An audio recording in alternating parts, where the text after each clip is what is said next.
आज का सेशन थोड़ा ओके, आज का सेशन थोड़ा सा लंबा होगा, पर मैं प्रयास करूंगा कि आप लोगों को थोड़ा सा मतलब आप लोग should not board and like that, ठीक है। तो मैं प्रयास करूंगा क्योंकि आज का सेशन बहुत ही इम्पोर्टेंट है, ठीक है। तो हम चर्चा शुरू करें। आप सबको मटेरियल मिला ना, वो आप अपना बुकलेट आपको मिला होगा, हिंदी और इंग्लिश वाला। तो आप जी प्रभु। सभी डिवोटी से मेरा रिक्वेस्ट है कि आप जो अपना बुकलेट है वो बुकलेट ओपन कर लीजिए, ठीक है ना। इंग्लिश वाला और हिंदी वाला मैं बेसिकली इंग्लिश वाले से डिस्कस करूंगा, पर दोनों का मटेरियल लगभग सेम है। इंग्लिश या हिंदी कोई ज़्यादा फर्क नहीं, लेकिन मेरे लिए ज़्यादा प्रिफरेबल रहेगा कि मैं इंग्लिश वाले बुकलेट से डिस्कस करूंगा, मैं आपको दिखाऊंगा भी, ठीक है। तो हम प्रेयर्स बोलते हैं पहले।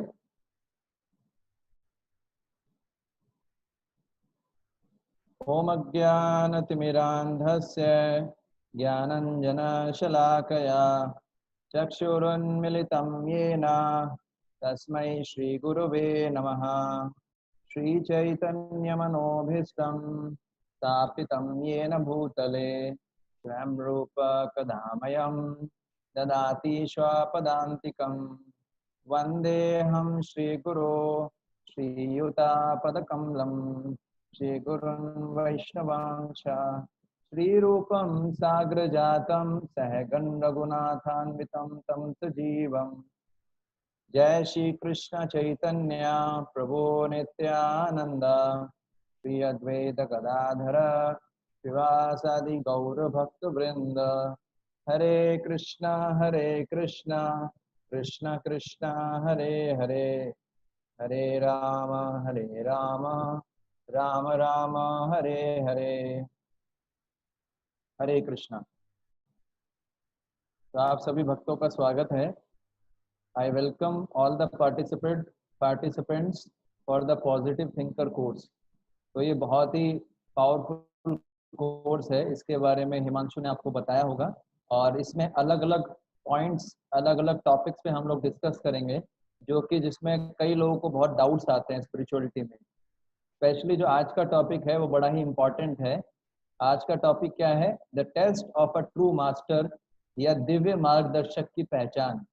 असली साधु नकली साधु में क्या फर्क होता है? असली गुरु कौन होते हैं? क्या उनके सिम्टम्स होते हैं? ठीक है ना, वो हम डिस्कस करेंगे आज। और गुरु की रिक्वायरमेंट क्यों है हमारी लाइफ के अंदर, ठीक है, ये हम डिस्कस करेंगे। तो एक सिंपल सी चीज है, आई विल शो यू, मैं आपको दिखाता हूँ। जो शीट है वो दिखाता हूँ। ये इंग्लिश में है, लेकिन मैं आपको जो है हिंदी में चर्चा करूंगा, घबराइएगा मत। दिख रहा है सभी को?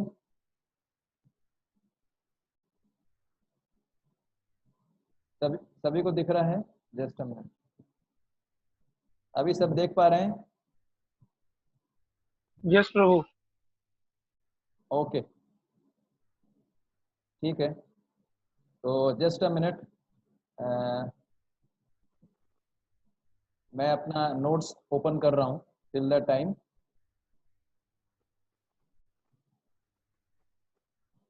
ओके,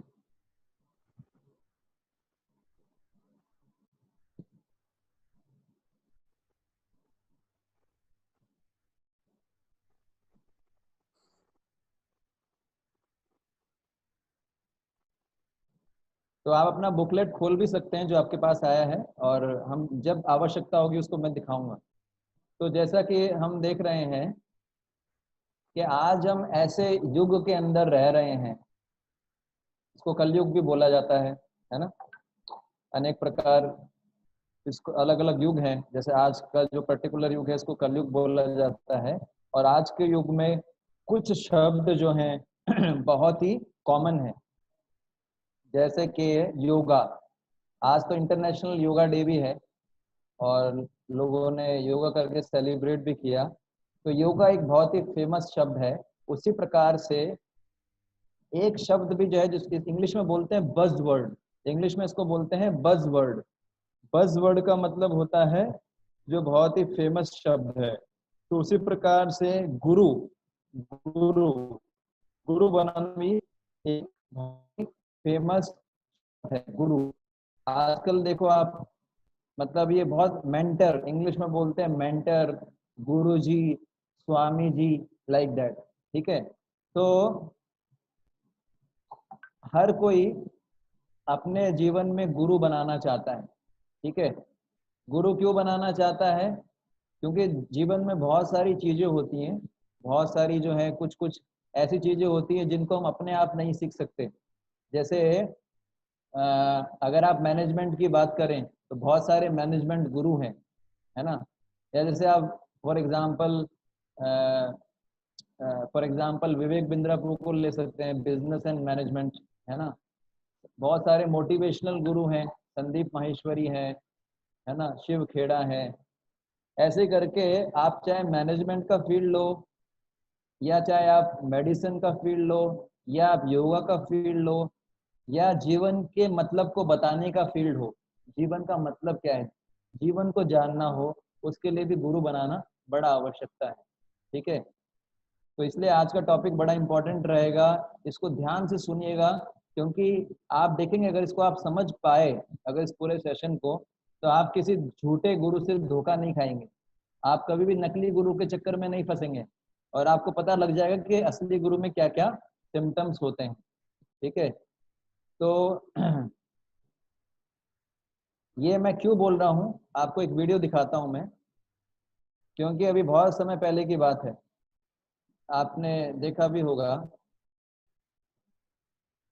बहुत समय पहले, लास्ट ईयर आई थिंक, बहुत समय पहले 2017 की बात है, बहुत सारे सो कॉल्ड जो है गुरु पकड़े गए थे। ठीक है, नकली गुरु। I just show you one. क्योंकि लोग जो होते हैं वो बहुत ही इनोसेंट होते हैं, और वो हर किसी पे विश्वास कर लेते हैं। तो I just show you one clipping. मैं आपको एक छोटा सा क्लिपिंग दिखा रहा हूँ एक न्यूज चैनल का। उसमें बताया गया है कि फेक गुरु क्या होते हैं, उनका क्या प्रॉब्लम होता है ना। जस्ट जस्ट आपको दिख रहा है ये सब? हरे यस कृष्णा। प्रभु। ये एबीपी न्यूज है 2017, है ना, 2017। यस प्रभु, ये दिख रहा है। राम रहीम संत होने का दावा करता था, लेकिन रेप के गुनाह में जेल चला गया। आसाराम बापू नाबालिग के रेप के आरोप में जेल में पहले से ही बंद है। रामदेवा, निर्मल बाबा, रामपाल देश में साधु होने का दावा करते हुए कई लोग घूम रहे हैं। कोई अपराध कर रहा है, कोई ऊट पटांग हरकतें करके अपनी दुकान चला रहा है। भक्ति भाव में फंसे लोग ऐसे बाबाओं के बहकावे में लुट रहे हैं, फंस रहे हैं। देश को बचाने के लिए साधु संतों की सबसे बड़ी और सम्मानित संस्था अखिल भारतीय अखाड़ा परिषद ने पहली बार ऐसी लिस्ट निकाली है, पहली बार, जिसमें फर्जी बाबाओं के नाम 14 बाबा पहली बार फर्जी घोषित हुए हैं। आप भी देखकर पहचान लीजिए, कहीं आपके बाबा भी तो इस फर्जी बाबाओं की लिस्ट में शामिल नहीं है।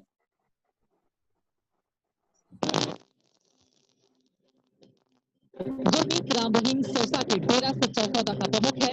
राम रहीम को हाल ही में 2 साथियों के साथ बलात्कार के मामले में 20 साल की सजा सुनाई गई है।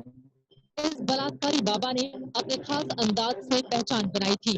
राम रहीम ने कई फिल्में भी बनाई थी। इसके अलावा राम रहीम अपने भक्तों की संख्या 5 करोड़ से ज्यादा होने का दावा करता रहा है। राम रहीम के अनुयायी देश भर में फैले हुए हैं।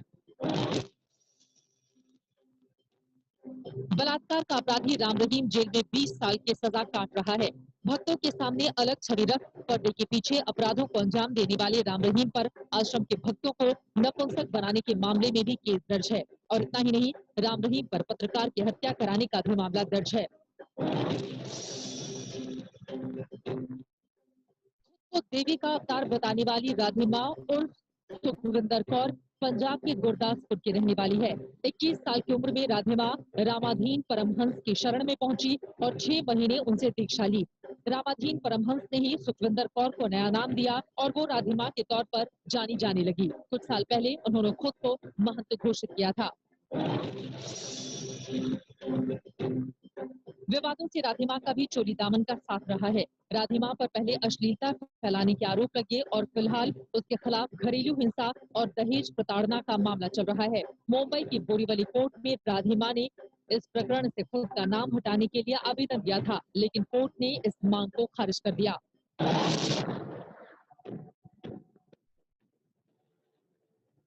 पटांग उपाय बताकर लोगों की समस्याएं सुलझाने का दावा करने वाले निर्मल बाबा पर आय से अधिक संपत्ति के कई मामले दर्ज हैं। निर्मल बाबा का दावा है कि छठी इंद्रिय का ज्ञान होने के बाद उनमें लोगों की समस्याएं दूर करने की शक्ति आई। हालांकि निर्मल बाबा के दरबार में जाने वाले कई लोग उनके दावों पर सवाल उठाते रहे हैं।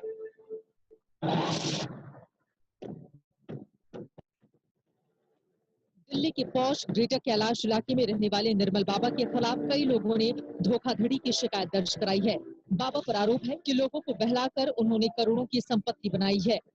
निर्मल बाबा के कार्यक्रम में जाने वाले कई लोगों ने उन पर पाखंड का भी आरोप लगाया है।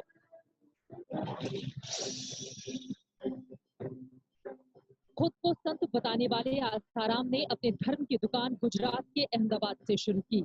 शुरू में प्रवचन के जरिए आसाराम चर्चा में आए और फिर पूरे देश में आसाराम के प्रवचन होते थे। धर्म का सहारा लेकर आसाराम ने करोड़ों का साम्राज्य खड़ा किया, जिसमें कई बार हेरफेर के भी आरोप लगे।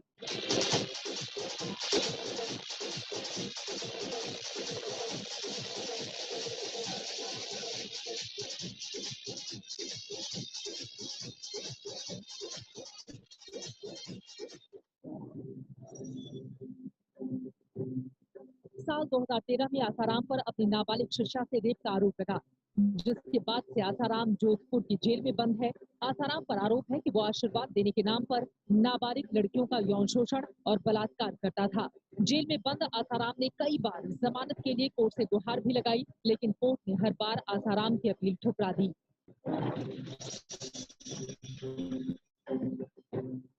आसाराम बेटा नारायण साईं भी फर्जी बाबाओं की लिस्ट में शामिल है। नारायण साईं ने खुद को महंत घोषित किया था और आसाराम के साथ ही प्रवचन के दौरान वो दिखाई देता था। बताया जाता है कि आसाराम की करोड़ों की संपत्ति की देखरेख का जिम्मा भी उसके बेटे नारायण साईं के ही पास था।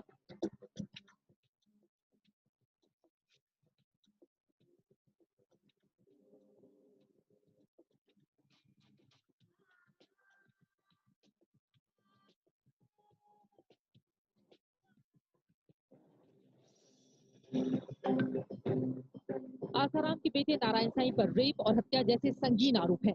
फिलहाल नारायण साईं जेल में बंद है और कुछ दिन पहले नारायण साईं ने चुनाव लड़ने की भी इच्छा जाहिर की थी और खुद की पार्टी बनाने का ऐलान किया था।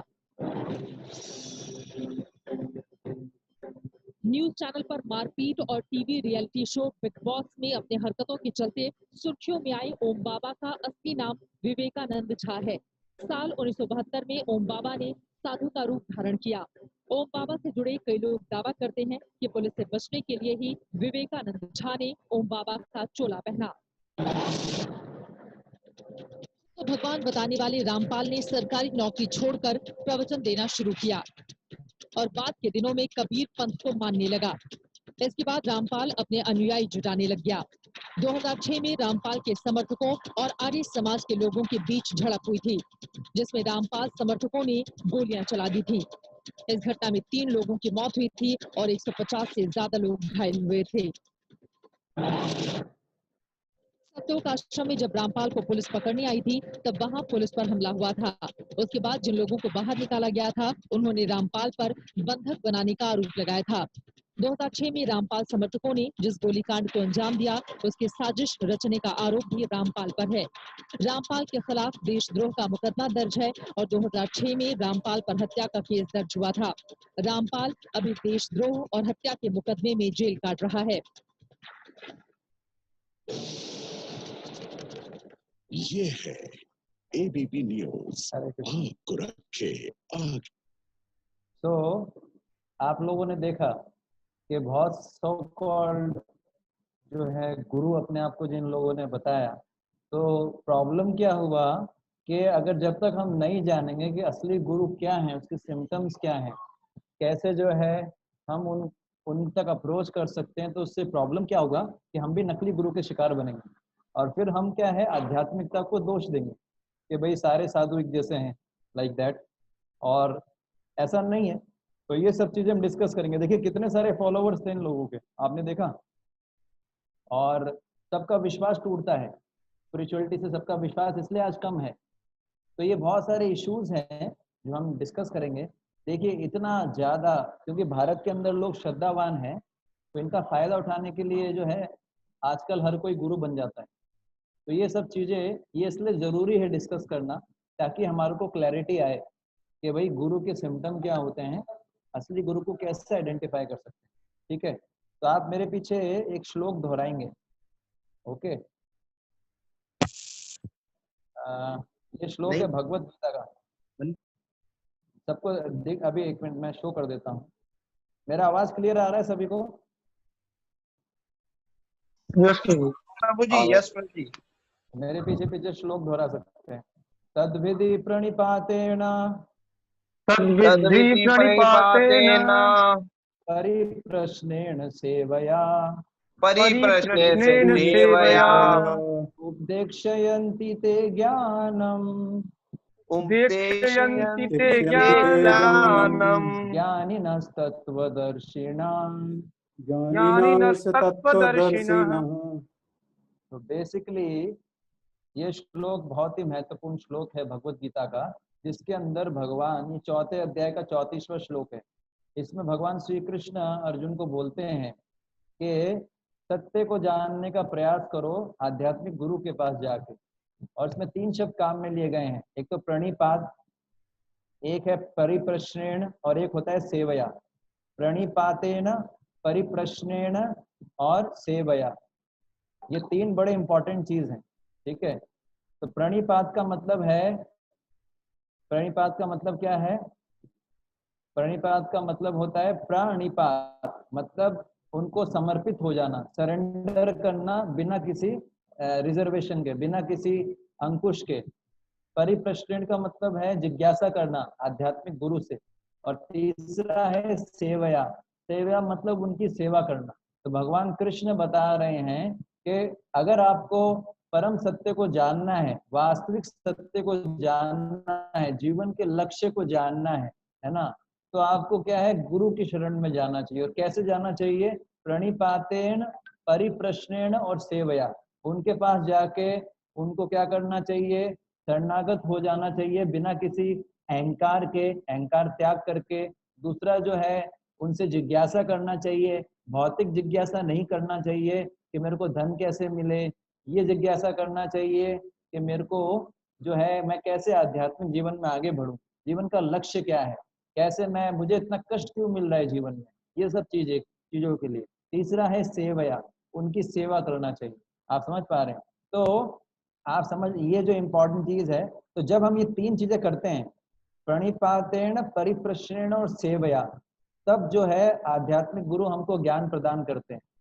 तो मैं आपको बता रहा था, है ना, कि आध्यात्मिक गुरु की आवश्यकता क्यों है ना, ये चर्चा हमको पहले डिस्कस करना है। एब्सोल्यूट क्यों आवश्यकता है, तो आपको दिख रहा होगा, ये इसमें लिख भी रखा है। जब हम किसी को बोलते हैं कि भाई आप जो है किसी गुरु को समर्पित हो जाओ, तो क्या होता है, गुरु को समर्पित नहीं कर पाते लोग 2 कारणों से। एक तो कारण रहता है कि लोग सोचते हैं, क्या सोचते हैं कि मैं दूसरे को समर्पण क्यों करूं, क्या मेरे पास बुद्धि नहीं है, क्या मेरे पास दिमाग नहीं है, मैं क्यों अपना इंडिपेंडेंट विल किसी दूसरे को समर्पित करूं, मैं अपने शक्ति से, अपने बुद्धि से जो है जीवन की समस्याओं को सुलझा सकता हूं। लोगों के अहंकार को ठेस पहुंचता है जब उनसे बोला जाता है कि आप आध्यात्मिक गुरु को ढूंढो, गुरु बनाओ।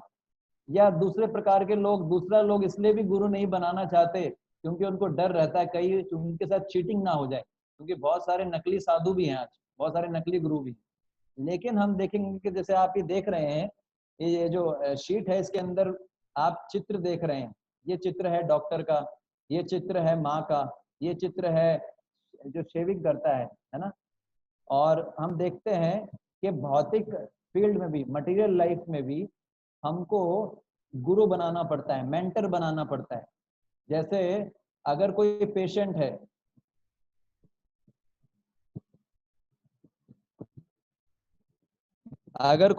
है, तो वो जो है डॉक्टर की बात मानता है।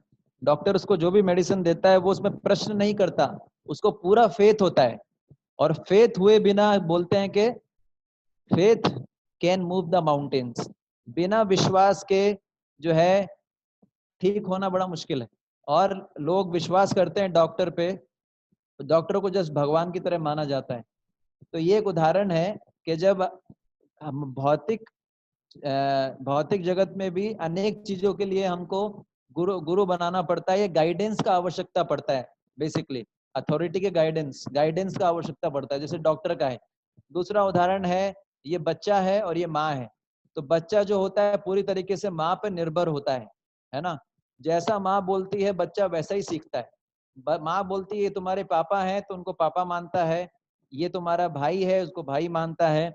उन अपनी माँ को पूरी तरीके से क्या क्या मानता है, अधिकारी मानता है, उनको अथॉरिटी मानता है, उसमें कोई प्रश्न नहीं करता। ऐसे ही हम देखेंगे, कोई आप शेविंग करने जाते हैं तो सैलून के अंदर जाते हैं तो शेविंग जो करता है उस पर आपको पूरा विश्वास होता है। वो जो क्रीम यूज करेगा, वो जो ब्लेड यूज कर रहा है ना, आपको विश्वास होता है, आप बोल भी देते हैं, आपको विश्वास होता है कि वो नई ब्लेड यूज कर रहा होगा। आपको विश्वास होता है कि आपकी गर्दन नहीं काटेगा। ठीक है, क्यों? क्योंकि हमको उस पर फेथ है, विश्वास है, तो हम उसके डायरेक्शन के गाइडेंस के हिसाब से चलते हैं। वो बोलता है मुंह इधर करो तो हम मुंह इधर करते हैं, लाइक दैट। ऐसे ही हम जो अपनी कोर्स बुक पढ़ते हैं, जैसे एनसीईआरटी, सीबीएसई, आईसीएसई या जो भी कंपटीशन एग्जाम की तैयारी करते हैं, या तो हम कोचिंग करते हैं या कॉलेज जाते हैं या स्कूल, तो जो हमको पुस्तकें बताई जाती हैं हम उन्हीं को स्वीकार करते हैं। आप समझ पा रहे हैं? ऐसे ही आप देखोगे, अगर किसी को डांस सीखना हो तो भी उसको कोच की आवश्यकता है। यदि किसी को मार्शल आर्ट सीखना हो तो भी कोच की आवश्यकता है। इनफैक्ट किसी को भागना सीखना हो, देखिए भागना कोई बहुत बड़ी बात नहीं है। एथलीट्स होते हैं ना जो रनिंग करते हैं, और उनके भी कोच होते हैं। आप सोचिए भागना कोई बहुत स्पेशल चीज है क्या, रनिंग करना, लेकिन उनके भी कोच होते हैं। तो लाइफ के अंदर अगर किसी चीज में मास्टरी हासिल करना है, हम देखते हैं इस मटेरियल वर्ल्ड के अंदर भी, इस भौतिक जगत के अंदर भी हमको गुरु बनाना पड़ता है। तो फिर आध्यात्मिक जगत, आध्यात्मिक चीजें, आध्यात्मिक सत्य को अगर समझना है, अगर आध्यात्मिक सत्य को अगर हमको समझना है, तो वो तो भौतिक चीजों से भी गहरा है। आप समझ पा रहे हैं? जब इस जगत की चीजों को हम पूरी तरीके से समझ नहीं सकते, जैसे आपको याद होगा, मैंने इंजीनियरिंग किया है, तो आप में से कोई इंजीनियर होंगे तो आप समझ पाएंगे कि जब हम लोग फर्स्ट ईयर के अंदर मैकेनिकल वर्कशॉप आता है, मैकेनिकल वर्कशॉप के अंदर बहुत सारी जो होती है, जैसे फिटिंग होती है, फाउंड्री होती है, फॉर्जिंग होती है, अनेक प्रकार की वर्कशॉप होती है। उसके अंदर जब फर्स्ट टाइम जाते हैं तो हमको पता भी नहीं होता कि कैसे सारा काम करना पड़ता है, लेकिन जो लैब इंस्ट्रक्टर होते हैं वो पूरा तरीके से बताते हैं, हम उनको फॉलो करते हैं और धीरे धीरे हम भी सीख जाते हैं। सब जगह यही सिस्टम है, मतलब। और आप देखिए, आप अपने घर पे भी अपने माँ बाप का कहना मानते हैं, उनको अथॉरिटी मानते हैं, उनसे गाइडेंस लेते हैं। तो हर जगह गाइडेंस का आवश्यकता जरूरी है। तो जब ये भौतिक जगत जो है, इस मटेरियल वर्ल्ड में मुंडेन चीजों के लिए हमको गाइडेंस चाहिए, तो आप समझ सकते हैं कि जो आध्यात्मिक जीवन है, स्पिरिचुअल लाइफ जिसको बोलते हैं, जहाँ पर भगवान को जानने की बात है, आत्मा को देखने की बात है, जीवन की समस्याओं को खत्म करने की बात है, तो उस पर हमको कैसे गुरु की आवश्यकता नहीं है? कैसे हम ये मान सकते हैं कि बिना गुरु के ही हम कर लेंगे? आप समझ पा रहे हैं? तो जबकि आध्यात्मिक जो विषय है या जो स्पिरिचुअलिटी है, वो जो है वो एक अलग ही डायमेंशन है। वो इस जगत के परे की चीज है, भगवान इस जगत के नहीं है। तो जब इस जगत की चीजों को हम नहीं ठीक से समझ सकते, उनमें मास्टरी हासिल नहीं कर सकते बिना गुरु के, तो फिर इस भौतिक जो इस जगत के परे की वस्तुएं हैं, जैसे भगवान, उनको समझना हो, आत्मा को समझना हो, है ना, योग मेडिटेशन को समझना हो, तो कैसे बिना गुरु की सहायता से समझ सकते हैं? इसलिए गुरु बनाना सख्त आवश्यक है। हमको सबको जो है एक मेंटर और गुरु की आवश्यकता होती है, अदरवाइज है ना हम लोग प्रोग्रेस करना बड़ा मुश्किल होगा। कई बार जैसे लोगों का ऐसा मानना होता है कि हमको गुरु की आवश्यकता नहीं है, हम तो किताब पढ़ के निकल जाएंगे। क्यों मानना होता है? क्योंकि हम मटेरियल एजुकेशन लेते हैं, भौतिक शिक्षा। उसमें क्या होता है, भौतिक शिक्षा के अंदर लोग किताबें पढ़ के पास हो जाते हैं, ओपन स्कूलिंग होता है, क्लास भी नहीं जाना पड़ता, और इसलिए लोगों को लगता है कि हम भी एकलव्य की तरह बन जाएंगे, हम भी एकलव्य की तरह हैं, हमको गुरु की आवश्यकता नहीं है। लेकिन एक चीज बतानी पड़ेगी आपको कि एकलव्य जो है, ये जो भौतिक जगत है, ये जो है मटेरियल एजुकेशन एक डिफरेंट होता है, स्पिरिचुअल एजुकेशन डिफरेंट होता है। मटेरियल एग्जाम डिफरेंट होता है, स्पिरिचुअल एग्जाम डिफरेंट होता है। जैसे कि फॉर एग्जांपल आप में से कोई इंजीनियर होगा, हम सब जानते थे इंजीनियरिंग में जब हम थे, कई बार हम लोग एक दिन पहले ही पढ़ते थे और पास हो जाते थे। लेकिन आध्यात्मिक जीवन, स्पिरिचुअल लाइफ का जो एग्जाम होता है वो होता है डेथ। हम जो भी कार्य कर रहे हैं आध्यात्मिक जीवन के लिए, स्पिरिचुअलिटी के लिए, उसका एक ही एग्जाम होता है, फाइनल एग्जाम, वो होता है डेथ। और डेथ को चीट नहीं कर सकते। आप समझ पा रहे हैं? यदि हमने पूरे जीवन, अगर हमने पूरे सेमेस्टर मेहनत की है तो एग्जाम में अच्छा परफॉर्म कर पाते हैं, अगर एक दिन पढ़ते हैं तो उतना अच्छा परफॉर्म नहीं कर पाते। लेकिन ये जो हमको एग्जाम देना है, एक्चुअली भगवत गीता हमको सिखाता है art of living, art of living this world, मतलब कैसे जो है इस जगत को छोड़ना है, ये कला सिखाता है। और मृत्यु सबको आएगा, तो जब मृत्यु आएगा उसको कैसे फेस करना है, ये आर्ट कोई नहीं सिखाता है भगवत गीता के अलावा। तो वो मृत्यु को फेस करना है फाइनल एग्जाम, और उसको वही पास करेगा जो ठीक से पढ़ाई करेगा, गुरु बनाएगा। तो ये भौतिक जगत का एग्जाम नहीं है कि एक दिन पहले पढ़ लिया मृत्यु से पहले। लोग बोलते हैं ना कि बुढ़ापे में भजन करना चाहिए, जवानी में थोड़ी भजन करते हैं। अरे बुढ़ापे में तो तुम, जवानी में तुमसे भजन नहीं हो रहा है तो बुढ़ापे में क्या होगा? आप समझ पा रहे हैं? जब हमारा शरीर साथ नहीं देखा तब क्या हम भजन, भगवान का भजन कर पाएंगे? तो ये जो है, ये बोला जाता है ना लास्ट समय पढ़ना, ये इंजीनियरिंग में काम कर सकता है लेकिन स्पिरिचुअलिटी में काम नहीं करेगा, क्योंकि डेथ इज वेरी, डेथ का जो एग्जाम होता है it's very painful and very horrible. Only those who are spiritual person, जो आध्यात्मिक रूप से उन्नत है, वही इसको फेस कर सकते हैं। आप समझ पा रहे हैं? तो एक पॉइंट ये था। इसलिए जो है मैं आपको ये बता रहा था कि एकलव्य की स्टाइल में जीवन के एग्जाम को, मृत्यु को पास नहीं किया जा सकता। और इनफैक्ट हम देखते हैं कि भगवान राम और भगवान कृष्ण ने भी गुरु बनाया था। भगवान राम और भगवान कृष्ण ने भी गुरु बनाए थे। भगवान कृष्ण ने सांदीपनी मुनि, कृष्ण बलराम आप देख पा रहे हैं, कृष्ण बलराम है, और सांदीपनी मुनि को गुरु बनाया था। इसके अलावा भगवान राम ने विश्वामित्र वशिष्ठ मुनि को गुरु बनाया था। आप समझ रहे? तो भगवान और हनुमान जी ने सूर्य देव को गुरु बनाया था। आज सूर्य ग्रहण भी था, तो जो है हनुमान जी ने सूर्य देव को गुरु बनाया। तो भगवान भी उदाहरण दे रहे हैं, गुरु बनाने का आवश्यकता भगवान को भी है। भगवान ने अपने उदाहरण से सिखाया। तो हम कौन है भगवान के सामने? हम किस खेत की मूली है? बताइए। भगवान अपने उदाहरण से सिखा रहे हैं कि गुरु बनना बहुत आवश्यक है, तो हम कौन से खेत की मूली है? आप समझ पा रहे हैं? तो ये इसलिए मैंने बताया गुरु बनाना इसलिए आवश्यक है। क्यों? ये हमारा एक टॉपिक हमने खत्म किया, डिस्कस किया कि गुरु बनाना क्यों आवश्यक है, ये मैंने आपको क्लैरिफाई किया। क्यों? क्योंकि मटेरियल एजुकेशन के फील्ड में भी गुरु की आवश्यकता होती है, तो आध्यात्मिक जीवन में तो आवश्यकता है ही। क्योंकि आध्यात्मिक जीवन में छोटे छोटे डिसीजंस को लेना एक बहुत बड़ा आर्ट है, और वही एक्सपर्ट व्यक्ति हमारी हेल्प कर सकता है जो इस रास्ते पे चला हो। तो अब हमारा जो चर्चा का विषय रहेगा, ठीक है, अब आप बोल सकते हैं कि ठीक है प्रभु जी, हम गुरु बनाने के लिए तैयार हैं, मान लिया आपकी बात, लेकिन ये कैसे पता लगेगा कि असली कौन है, नकली कौन है? अगर मान लो मैं किसी नकली गुरु के थ्रू किसी नकली गुरु के पास आ गया तो क्या होगा? तो एक डायलॉग हम पढ़ेंगे, ये एक रिपोर्टर और शिला प्रभुपाद जी के बीच में डायलॉग है। तो आप में से जिसका रीडिंग बहुत अच्छा है, थोड़ा स्लो पढ़ सकते हैं, लाउडली पढ़ सकते हैं, वही अपना जो है माइक अनम्यूट करें। कोई भी, मैं चाहता हूं आप लोग सब पढ़ें, सबसे इंटरेक्शन हो। कोई भी एक डिवोटी, ये है इंग्लिश में, मैं इसको समझा दूंगा। आप में से कोई पढ़ना चाहेंगे? कोई भी एक डिवोटी जो क्लियर है, यस जिनका वॉइस हो, यस प्रभु जी, यस प्रभु जी। पढ़िए। Reporter, have you ever had people come to you who had previously been involved with a fake guru? Srila Prabhupada: yes, there are many. Reporter: were their spiritual lives in any way spoiled by the fake gurus? Srila Prabhupada: no, they were genuinely seeking something spiritual, and that was their qualification. God is within everyone's heart, and as soon as someone genuinely seeks Him, He helps that person find a genuine guru. Reporter, have the real gurus like yourself ever tried to put a stop to the false gurus? That is, but pressure on them to put them out of business, so to speak. Srila Prabhupada, no, that is not my purpose. I started my movement simply by chanting Hare Krishna. I chanted in New York in a place called Tompkins Square Park.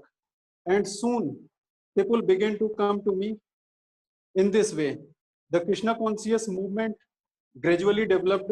Many accepted and many did not accept. Those who are fortunate have accepted. Reporter, don't you feel that people are suspicious because they are experienced with fake gurus? If you went to a quack dentist and he broke your tooth, you might be suspicious about going to another dentist. Srila Prabhupada, yes, naturally. If you are cheated, you become suspicious. But this does not mean that if you are cheated once, you will always be cheated. You should find someone genuine. But to come to Krishna conscious, you must be either very fortunate or well aware of this science. From the Bhagavad Gita, we understand that the genuine seekers are very few. Manushayanam Sastreshu Manushyanam Sahasreshu. Manushyanam Sahasreshu Kaschidat Siddhaye Yattamapi Siddhanam. Generally, people are interested in eating, sleeping, mating, and defending. So, how can we accept to find many followers? It is not difficult to notice that people have lost their spiritual interest, and almost all those who are actually interested are being cheated by so-called spiritualists. Yes. तो ये शिला प्रभुपाद जी से एक reporter ने प्रश्न पूछा था, क्या आप ऐसे लोगों के बीच में आए हैं जो पुराने नकली गुरु से मिल चुके हैं? तो प्रभुपाद जी ने बोला ऐसे लोग मेरे पास आए हैं, बहुत सारे लोग हैं जिनको नकली गुरु मिले। तो रिपोर्टर बोलते हैं क्या उनका आध्यात्मिक जीवन खराब नहीं हो गया? तो प्रभुपाद जी बोलते हैं ऐसा नहीं हुआ है। अगर कोई जुनाइनली, अगर कोई सही भावना से गुरु को सर्च करता है तो भगवान उसके हृदय में होते हैं और वो उसको हेल्प करते हैं ताकि वो सही गुरु के पास पहुंच सके। तो फिर वो पूछते हैं क्या आप जैसे जो गुरु हैं, क्या वो नकली गुरु को रोकने के लिए कुछ नहीं करते? तो प्रभुपाद जी ने बोला ये मेरा बिजनेस नहीं है, ये मेरा लक्ष्य नहीं है। मैंने अपना मूवमेंट स्टार्ट किया था हरे कृष्णा चैंटिंग के साथ, और न्यूयॉर्क के अंदर मैंने कीर्तन किया था टॉम्किंसन स्क्वायर पार्क में। ये जगह थी जहाँ प्रभुपाद जी ने पहली बार कीर्तन किया था, टॉम्किंस स्क्वायर पार्क न्यूयॉर्क में है ये। फिर प्रभुपाद जी ने बोला कि बहुत सारे लोग मेरे पास आए और धीरे धीरे मूवमेंट बढ़ा।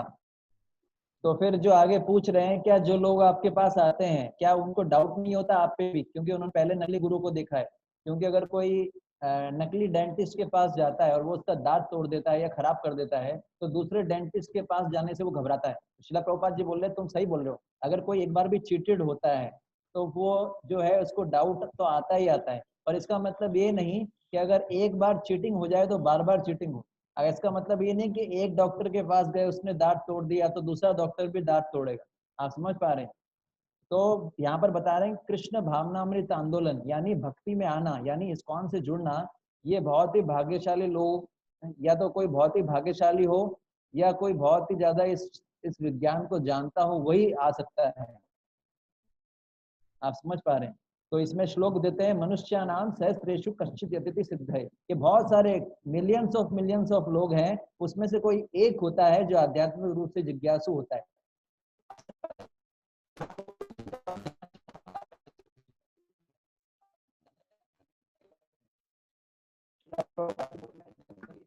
लोग होते हैं, है ना, जनरली क्या है, लोग जो इंटरेस्टेड होते हैं खाने पीने में, सोने में, ईटिंग, स्लीपिंग, मीटिंग, डिफेंडिंग, लेकिन आध्यात्मिक रूप से भगवान को जानने के लिए, जीवन का लक्ष्य क्या है इसको जानने के लिए, आत्मा क्या होता है इसको जानने के लिए बहुत कम लोग जो है इंटरेस्टेड होते हैं। तो आप लोग सब उन भाग्यशाली लोगों में से हैं जो ये जानना चाहते हैं। मैं आपको कॉन्ग्रेचुलेशन करना चाहूंगा, है ना, कि आपसे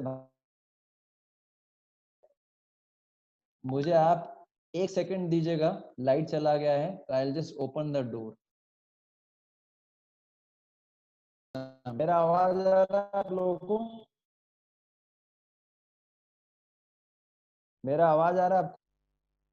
हरे कृष्णा हरे कृष्णा। जी प्रभु जी आ रहे हैं। Okay, just a minute. Okay, तो अब नेक्स्ट पॉइंट हमारा है, तो अब हम एक, ये आप समझ पाए ना, ये कन्वर्सेशन हमने पढ़ा है, समझ में आया आप लोगों को? आप लोगों को समझ में आया ये कन्वर्सेशन? जी प्रभु जी। प्रभु जी। ओके, तो हम आगे चलेंगे। आप लोगों के लिए एक्टिविटी एक्सरसाइज है, आपने ध्यान से सुना ना कन्वर्सेशन, इस कन्वर्सेशन के ऊपर एक एक्सरसाइज करेंगे। आप लोग रेडी हैं उसके लिए? तो ये क्वेश्चन है आप लोगों के लिए, आप में से जिसको उत्तर देना हो वो क्या करेंगे, हैंड्स को इंडिकेट करेंगे कि प्रभु जी मुझे उत्तर देना है। आप समझ पा रहे हैं? तो ये जो है पहला प्रश्न है आप लोगों के लिए, आप में से जो भी उत्तर देगा, डायरेक्ट उत्तर नहीं देगा कोई भी, अपने हैंड्स को आपको क्या करना है, हैंड्स रेज करने हैं, then you have to give answer. तो पहला क्वेश्चन है आप लोगों के लिए, how did those people who had been previously been involved with fake guru find out Prabhupada? तो इसी कन्वर्सेशन से क्वेश्चन है, जो लोग पहले नकली गुरुओं के पास गए थे उनको प्रभुपाद जी कैसे मिले? पहला उत्तर है कि उनका आध्यात्मिक जीवन जो था, है ना, वो पूरी तरीके से नकली गुरु के द्वारा खराब कर दिया गया और बाई चांस वो प्रभुपाद जी से मिले। दूसरा है, भगवान जो बहुत सच्चे लोग होते हैं उनको असली गुरु पता लगाने में मदद करते हैं। तीसरा ऑप्शन है कि भगवान सभी के हृदय में है और कोई किसी को भी गुरु बना ले अगर वो उससे आकर्षित है। चौथा उत्तर है, अगर में सच्चे दिल से भगवान को ढूंढ रहा है, अगर आध्यात्मिकता में प्रगति करना चाहता है, तो उसको जो है नकली गुरु चीट नहीं कर सकता। तो आप में से इसका उत्तर कौन देना चाहेंगे और इसका क्या उत्तर है? आप में से ये सभी को बोलना नहीं है, हाथ उठाना है, देन विल आंसर। ये इसी कन्वर्सेशन में से है जो हमने पढ़ा। Who will answer?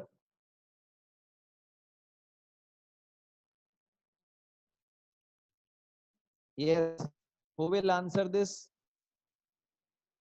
हरे कृष्णा।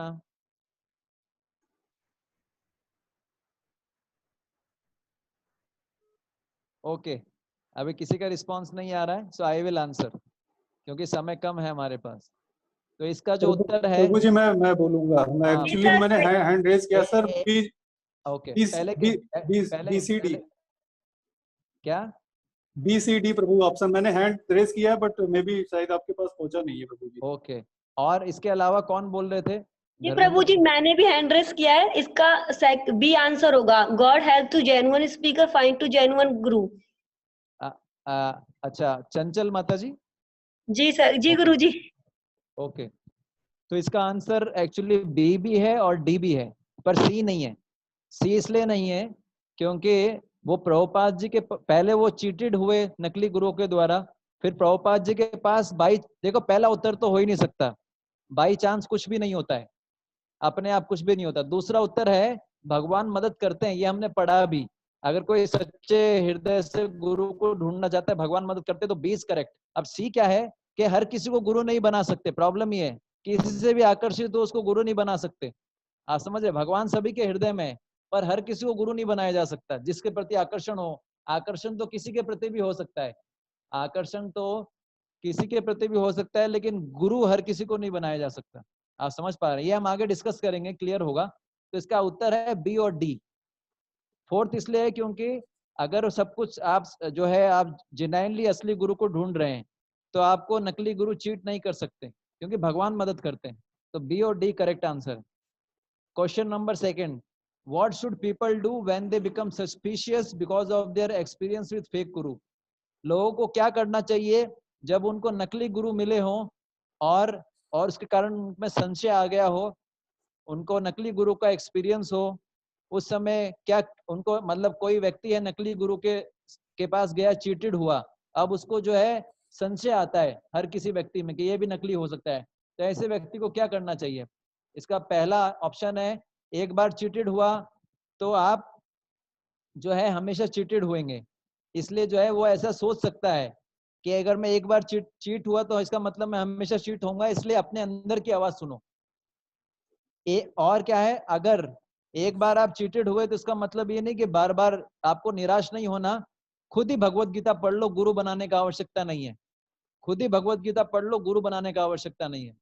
या तीसरा ऑप्शन है, जो इंटरेस्टेड है, तो ऐसे लोग जो नकली गुरुओं द्वारा चीटेड किए जाते हैं उनको बर्दाश्त करना चाहिए ऐसा। चौथा ऑप्शन है, एक बार आप चीटेड हुए इसका मतलब ये नहीं कि आप बार बार चीटेड हो गए, इसलिए फिर भी आपको क्या करना चाहिए, असली गुरु को सर्च करना चाहिए। तो इसका उत्तर कौन देना चाहेंगे? इसका प्रभु जी में प्रभु जी मैं। तो आप दोनों के अलावा कोई और? प्रभु जी में, क्योंकि आप दोनों ने तो एक बार मौका मिल गया ना, बताइए प्रभु जी। जी प्रभु जी। डी आएगा प्रभु जी, डी होगा।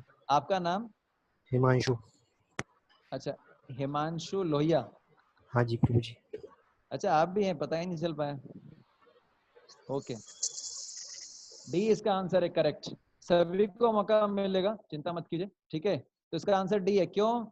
अगर खुद के मन के मतलब बोला गया ना, listen learn by inner voice, inner voice पे विश्वास नहीं कर सकते। ओके, इनर वॉइस पे विश्वास नहीं कर सकते क्योंकि मन की आवाज भी हो सकती है, इसलिए इस पे विश्वास नहीं कर सकते। दूसरा है, ऐसा नहीं कि एक बार हमारे साथ चीटिंग हो जाए तो हम गुरु ही ना बनाए, हम खुद ही कर लेंगे, प्रॉब्लम सॉल्व नहीं होगी। तीसरा है कि बर्दाश्त भी नहीं करना चाहिए। अगर आप नकली गुरु आपको चीट करते हैं तो आपको बर्दाश्त नहीं करना चाहिए। ऐसा नहीं कि मूर्ख नहीं बनना चाहिए, चलो ठीक है बेवकूफ बना दिया कोई बात नहीं बर्दाश्त कर लो, ऐसा नहीं है।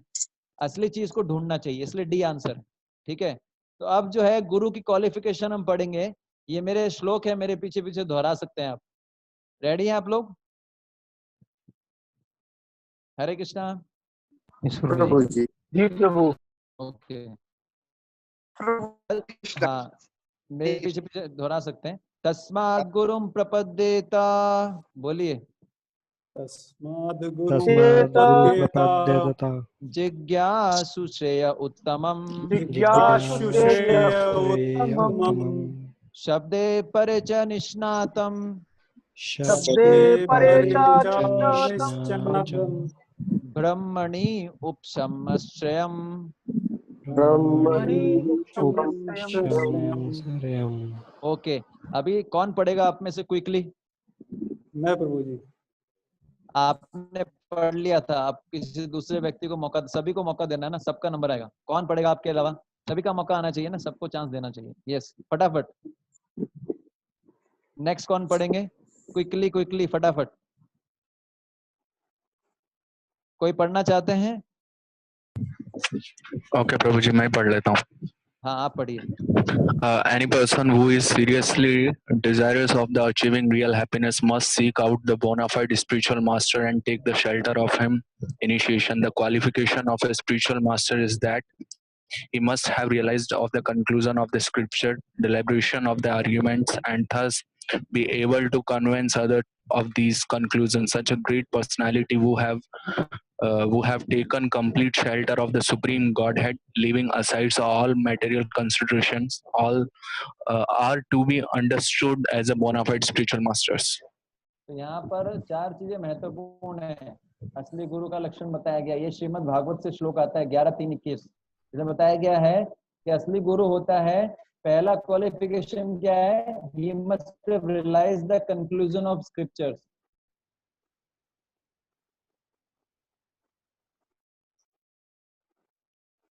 शास्त्रों का सार, वैदिक शास्त्रों का दूसरे लोगों को कन्विंस कर, उसमें इतना शक्ति होना चाहिए कि वो दूसरे लोगों को कन्विंस कर सके, दूसरे लोगों को भी वो कन्विंस कर सके। तीसरा जो है, तीसरा लक्षण है कि वो भगवान का पूरी तरीके से उसने आश्रय ले रहा हो, भगवान श्री कृष्ण का उसने पूरी तरीके से आश्रय लिया हो।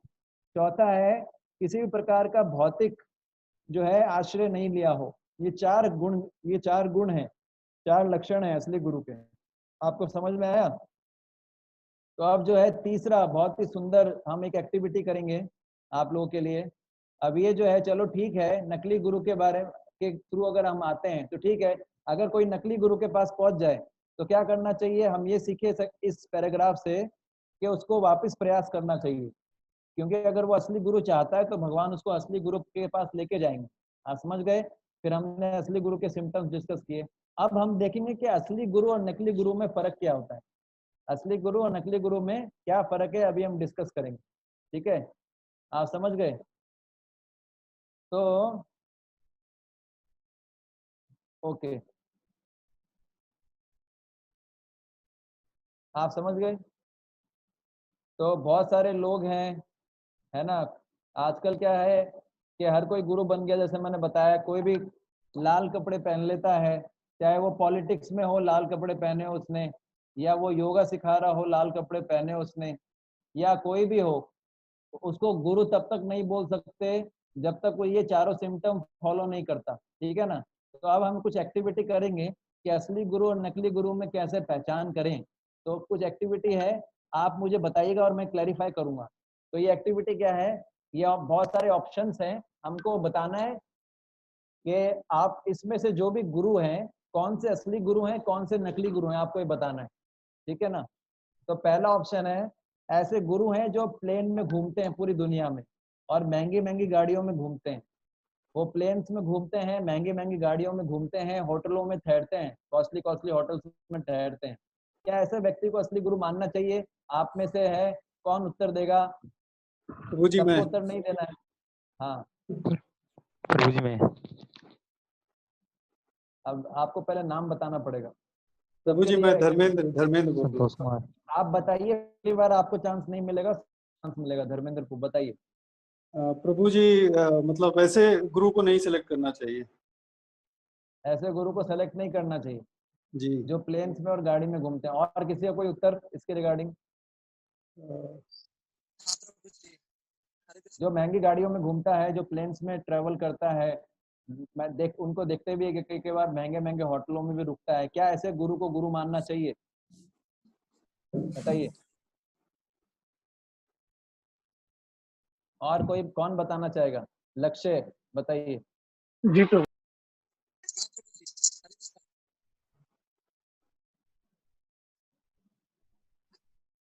और कोई उत्तर किसी के पास? जी प्रभु जी, मोहित। हाँ बताइए। प्रभु जी क्विकली ये बताइए, टाइम कम है। डिपेंड करता है कि वो उसका यूज कैसे कर रहे हैं गुरु, इन मटेरियल चीजों का। आपका उत्तर क्या है ये बताइए। ऐसे व्यक्ति को आप गुरु मानेंगे नहीं है? यस और नो? मान सकते हैं प्रभु। आप मानेंगे, ठीक है। ओके, और एक उत्तर हमारे पास आया है। ओके, तो देखिए पॉइंट क्या है कि ऐसे व्यक्ति को गुरु माना जा सकता है। क्यों माना जा सकता है, इसका पॉइंट है, मैं आपको ये बता रहा हूँ कि आप जो है, एक और कन्वर्सेशन है जो हम पढ़ेंगे। ये हमारी कई बार धारणा होती है कि जो महंगी महंगी गाड़ी यूज करता है, महंगे व्हीकल्स यूज करता है, होटलों में ठहरता है, वो गुरु नहीं हो सकता। तो मैं आपको एक और कन्वर्सेशन पढ़ने के लिए दिखा रहा हूँ, उसको पढ़ के आपको समझ में आएगा। आपकी बार कौन पढ़ेंगे? कोई नए वॉलंटियर? क्विकली फटाफट, कौन पढ़ेंगे फटाफट? मैं पढ़ता हूँ प्रभु जी। हाँ पढ़िए। एक second. Does spiritual life means voluntarily accepting poverty? Reporter. हाँ But would you expect to find a real guru, say, traveling in Rolls Royce and staying in a penthouse suites in a classy hotel? Srila Prabhupada. Sometimes people provide us with a room in a first class hotel, but we generally stay in our own temples. We have some 100 temples around the world, so we don't require to go to any hotels. Reporter. I was not trying to make any accusations. I was merely trying to illustrate that I think your warning is a valid one. There are so many people interested in finding a spiritual life, and at the same time there are lots of people interested in chasing in on the guru business. cashing in on. Cashing in on the guru business. Srila Prabhupada, are you under the impression that spiritual life means voluntarily accepting poverty? Reporter, well, I don't know.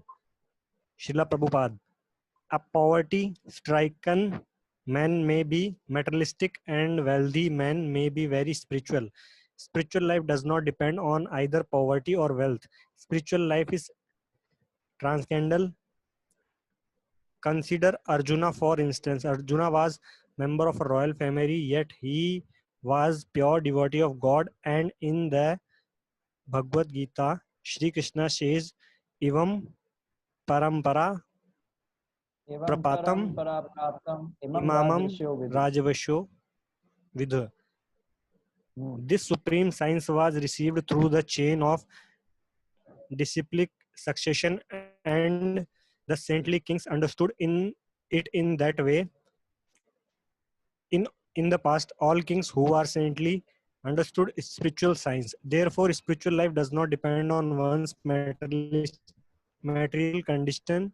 Whether a person material condition may be, he may be a king or a pauper, he can still understand spiritual life. Yes, तो इसमें शिला प्रभुपाद जी बता रहे हैं, क्या बता रहे हैं कि जरूरी नहीं कि अमीर व्यक्ति हो वो गुरु, वो आध्यात्मिक रूप से गुरु नहीं बन सकता है, या गरीब व्यक्ति हो जो है। गरीब व्यक्ति कई बार जो होते हैं वो आध्यात्मिक जीवन में इंटरेस्टेड नहीं होते, और कई बार अमीर लोग आध्यात्मिक जीवन में इंटरेस्टेड होते हैं। तो ये कोई क्राइटेरिया नहीं है कि अगर कोई गुरु है वो गाड़ियों में ट्रेवल करता है, प्लेन में जाता है, तो उसको गुरु नहीं मानना चाहिए, ये कोई क्राइटेरिया नहीं है।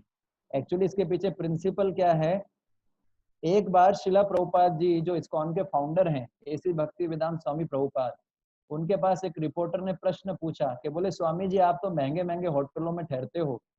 तो शिला प्रभुपाद जी ने बोला, ये देखिए आप भी देखते होंगे कि इस्कॉन के इतने बड़े बड़े मंदिर हैं, है ना, आपने ये भी सुना होगा कि इस्कॉन का पैसा जो है, इस्कॉन का पैसा बाहर जाता है।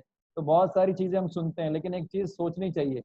आप लोगों का ये प्रश्न भी हो सकता है कि प्रभु जी इस्कॉन के साधु तो बड़े जो है मोबाइल यूज करते हैं, लैपटॉप यूज कर सकते हैं, ये कैसे साधु हैं?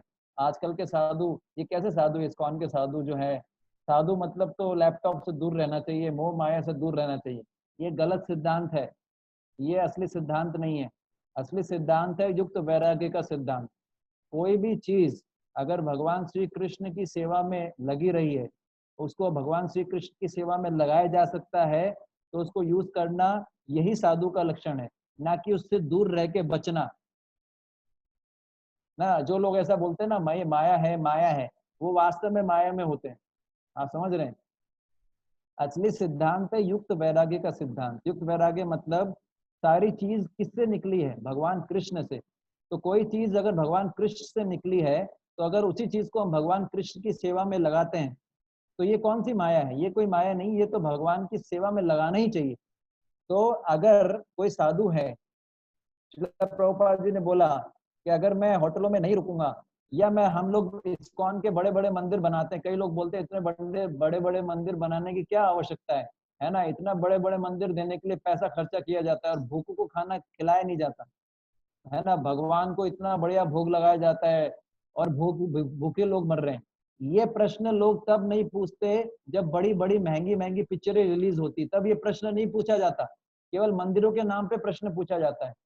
दूसरी चीज, मंदिर जो होता है, आप समझ पा रहे हैं, इतने बड़े बड़े मंदिर नहीं बनाते तो आज लोग मंदिर क्यों आते? क्या लोग आज लोग मंदिरों से आकृष्ट होके, बड़े बड़े मंदिर हैं, ठाकुर जी के इतने सुंदर विग्रह हैं, अगर मान लीजिए इतने बड़े बड़े मंदिर नहीं होते और एक पेड़ के नीचे बैठ के आपको बोला जाता कि एक पेड़ के नीचे क्लास लगेगी, तो कोई आता क्लास अटेंड करने?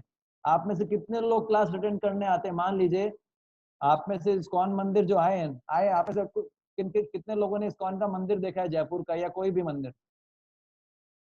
बताइए। देखा है देखा है प्रभु जी। देखा है ना? क्या चीज सबसे अच्छी लगी आपको? विग्रह प्रभु जी, और मंदिर का एम्बियंस जो है वो भी बहुत अच्छा लगता है। मान लीजिए आपको ऐसा बोला जाता और प्रसाद किसी को अच्छा नहीं लगा? प्रसादम तो बहुत टेस्टी है प्रभु जी। तो मेन है।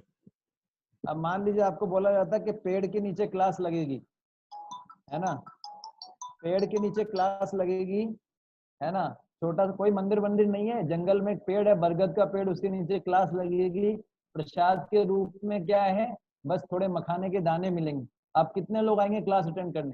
क्योंकि इतने बड़े बड़े मंदिर बना रहे हैं इसलिए लोग आते हैं, लोगों को आकर्षित करने के लिए सब बनाया गया है।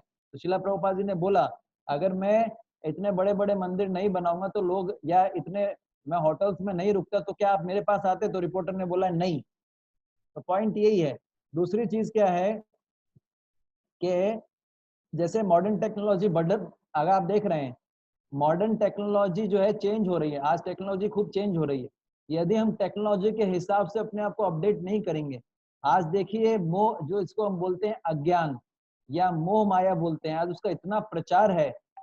चाहे आप सोशल मीडिया ले लीजिए, व्हाट्सएप, फेसबुक, सब जगह अज्ञानता का इतना प्रचार है, काम क्रोध मोह इसका इतना प्रचार है। अगर हम साधु होके भगवान का प्रचार नहीं करेंगे सोशल मीडिया के द्वारा, तो कैसे ज्यादा से ज्यादा लोगों तक पहुंचा जाएगा?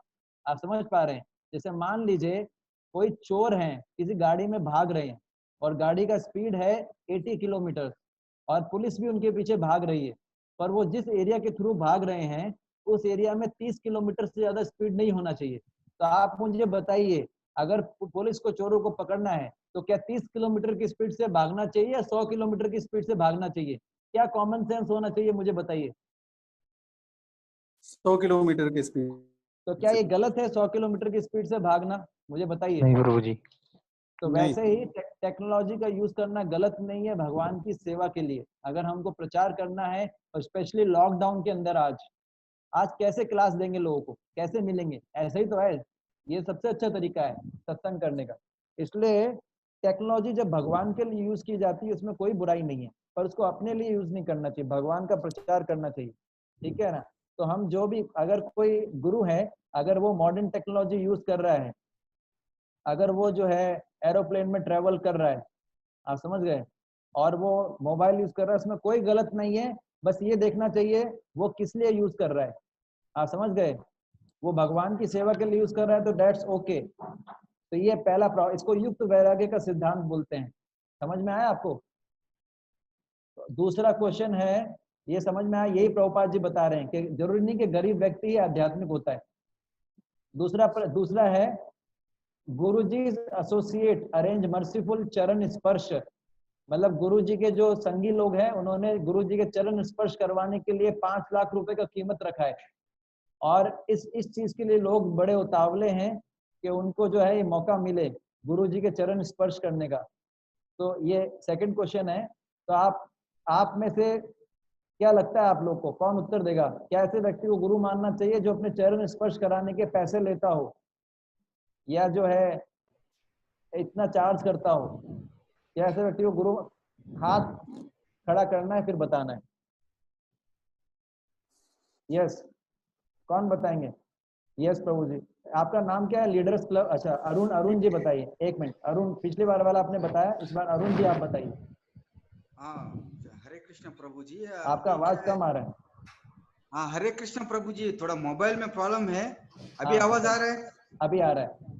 हाँ प्रभु जी, देखिए अभी ऐसा है कि वो जो गुरु जो जितना ले रहे हैं ऐसा नहीं लेना चाहिए।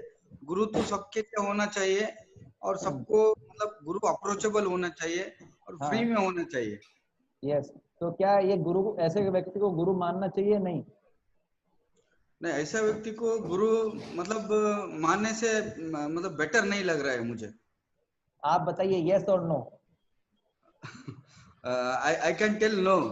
यस, गुड, कॉन्फिडेंस होना चाहिए। यस, ये यस। सही बात है। नो मतलब ऐसे व्यक्ति को कैसे गुरु मानेंगे जो 5 लाख रुपए ले रहा है चरण दर्शन कराने के?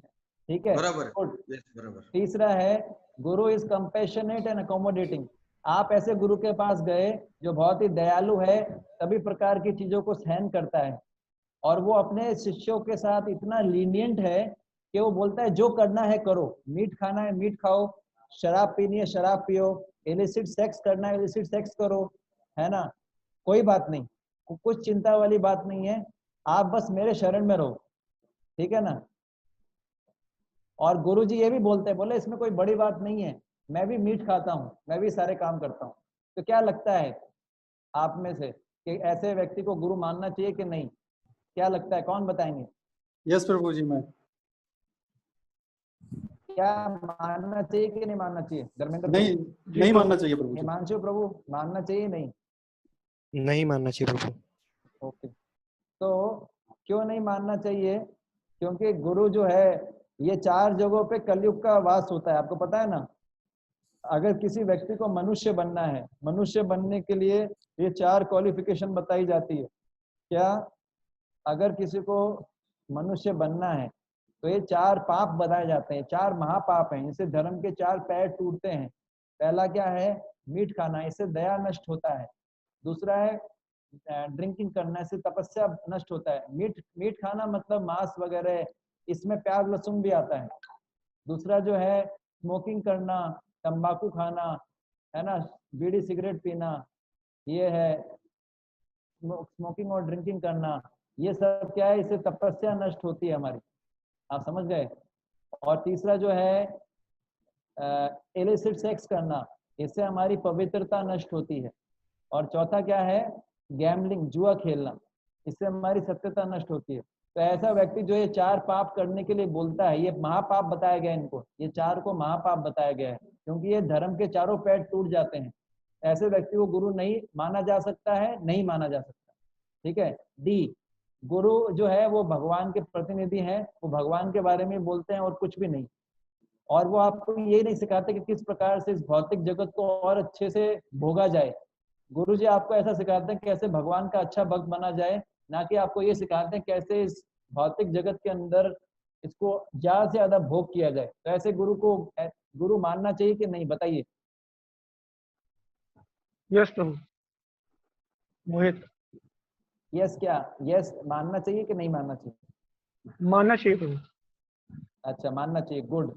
क्योंकि गुरु का वास्तव में कर्तव्य ये है कि वो इस भौतिक जगत से बाहर निकाले अपने शिष्य को, है ना, इस भौतिक जगत से अपने शिष्य को बाहर निकाले। आप समझ गए? ठीक है, ये पॉइंट है डी। अब जो है ई वाला है, गुरुजी जो है अपने शिष्य को जो है गुरु जो अपने शिष्य को ऐसी शिक्षा देता है जिससे वो इस भौतिक जगत से आध्यात्मिक जगत में जा सकता है।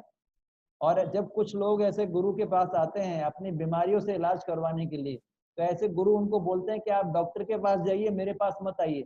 तो क्या ऐसे गुरु को गुरु मानना चाहिए या नहीं मानना चाहिए? जो गुरु, ऐसे गुरु जिनके पास लोग अपनी भौतिक बीमारियों का इलाज करवाने के लिए आते हैं और वो गुरु उनको बोलते हैं कि भौतिक बीमारियों का इलाज करवाना है तो या तो आप डॉक्टर के पास जाइए या वैद्य के पास जाइए, मेरे पास मत आइए। तो क्या ऐसे व्यक्ति को गुरु मानना चाहिए कि नहीं?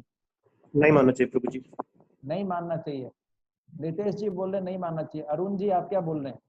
नहीं मानना चाहिए गुरु जी। और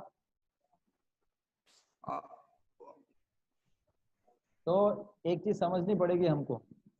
देखिए, गुरु का काम बीमारी ठीक करना नहीं है।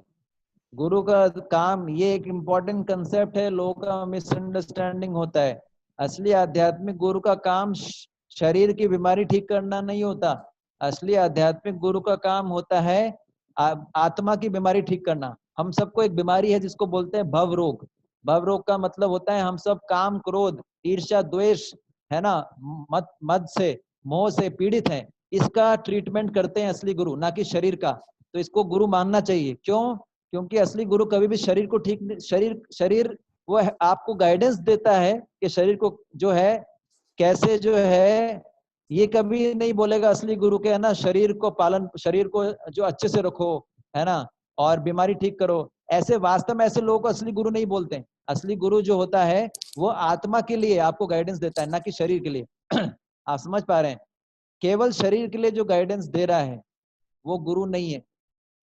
वो असली गुरु जो है वो आपके भवरोग को ठीक करता है, आपके आध्यात्मिक बीमारी को ठीक करेगा। काम, क्रोध, मद, मोह, मात्सर्य आपकी भौतिक बीमारी को ठीक नहीं करता, वरना डॉक्टर का पर्पस क्या था फिर होने का?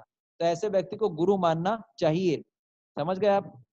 ये गलतफहमी दूर करना पड़ेगा हमको। असली गुरु का काम बीमारी दूर करना नहीं होता। असली गुरु का काम होता है आध्यात्मिक रूप से कैसे उसका शिष्य प्रगति करे और भव रोग, भौतिक बीमारी, आध्यात्मिक बीमारी को कैसे ठीक किया जाए। तो ऐसे गुरु को गुरु मानना चाहिए। एफ, गुरु के पास बहुत बुद्धि है और वो अपने वो बोलता है, गुरुजी बोलते हैं कि शास्त्र पढ़ना जो है वो किताबी ज्ञान है। और वो अपने शिष्य को उपदेश देते हैं कि आपको, है ना, नैरो माइंडेड नहीं होना चाहिए। किताबी ज्ञान, शास्त्र पढ़ना किताबी ज्ञान है और आपको ऐसे किताबी ज्ञान से बंधना नहीं चाहिए। इससे बढ़िया जो मैंने किताबें लिखी हैं, मैंने अपनी जो किताबें लिखी हैं, मेरे जो रियलाइजेशन है उसको आप पढ़िए। शास्त्र का इतना इंपॉर्टेंट नहीं है, मैंने जो लिखा है वो ज्यादा इंपॉर्टेंट है। क्या लगता है आपको, ऐसे व्यक्ति को गुरु मानना चाहिए कि नहीं? नहीं मानना चाहिए प्रभु जी। क्यों नहीं मानना चाहिए? क्योंकि प्रभु जी फिर वो परंपरा में नहीं आता है ऐसा गुरु। और तो ऐसा व्यक्ति जो है, जो अपना ज्ञान दे रहा है, वो गुरु नहीं हो सकता। अभी आगे आएगा। गुरु वो होता है जो भगवान का ज्ञान देता है, क्योंकि शास्त्र जो है भगवान की वाणी है। हमने जीओएसडी में डिस्कस किया था। तो अगर कोई शास्त्र पढ़ने के लिए मना कर रहा है और अपना ज्ञान दे रहा है, तो वो गुरु नहीं हो सकता। गुरु हमेशा वही बताएंगे जो शास्त्रों में लिखा हुआ है, उससे अलग नहीं बोलते गुरु कभी। आपको समझ में आया? उसके अलावा है, गुरुजी आपको बोलते हैं कि आप जो है क्या बनो, कि सब ऐसे गुरुजी जो बोलते हैं कि आप भगवान के भक्त बनो। वो ऐसा गुरु जो कभी अपने आप को भगवान नहीं बोलता है। वो क्या सिखाता है, हर जीव को बोलता है कि ये सारे जीव भगवान के दास हैं और सब भगवान की सेवा करना सबका कर्तव्य है, सबको भक्त बनना चाहिए। क्या ऐसे व्यक्ति को गुरु मानना चाहिए कि नहीं? जी प्रभु जी, मानना चाहिए। और लोग, हाँ, क्योंकि गुरु का कर्तव्य यही है कि वो ये सिखाए कि भगवान से जुड़ो, ना कि मेरे से जुड़ो। वो गुरु ये सिखाता है कि सब भगवान के दास हैं, भगवान की सेवा करना कर्तव्य है। गुरु को ये सिखाना चाहिए। फिर एच है, गुरु एक अपने कमरे में रह रहे हैं, ठीक है ना, बहुत सारे उनके सीनियर शिष्य हैं, और गुरु बताते हैं उन सीनियर शिष्यों को कि मैं भगवान हूँ। आप समझ गए? और गुरु बोलते हैं कि इसको एकदम गोपनीय रखना है इस चीज को, ठीक है ना। और जो है बहुत सारे उनके फॉलोवर्स होते हैं, उनको पता लग जाता है कि भगवान है, और वो उनका गुणगान करते हैं। तो ऐसे गुरु को गुरु मानना चाहिए कि नहीं मानना चाहिए? कभी नहीं मानना चाहिए प्रभु जी। और कोई? नहीं मानना चाहिए। क्यों नहीं मानना चाहिए? क्योंकि वो गुरु है ही नहीं, क्योंकि कोई भगवान नहीं हो सकता। उसके अंदर वो 6 क्वालिटी नहीं है जो अपुलेंसेस 6 ऐश्वर्य होने चाहिए, वो नहीं है उसके अंदर। गुड। कोई भी व्यक्ति जीव भगवान नहीं बन सकता है। अगर कोई बोलता है, प्रभुपाद जी बोलते थे, अगर कोई बोलता है he is God, he is not God, he is dog. God का मतलब होता है जीओडी, डॉग का मतलब होता है डीओजी। अगर कोई बोलता है मैं भगवान हूँ, तो समझना चाहिए वो भगवान नहीं है, वो क्या है, उसका उल्टा। समझ गए आप? शिला प्रभुपाद जी बोलते थे ऐसा।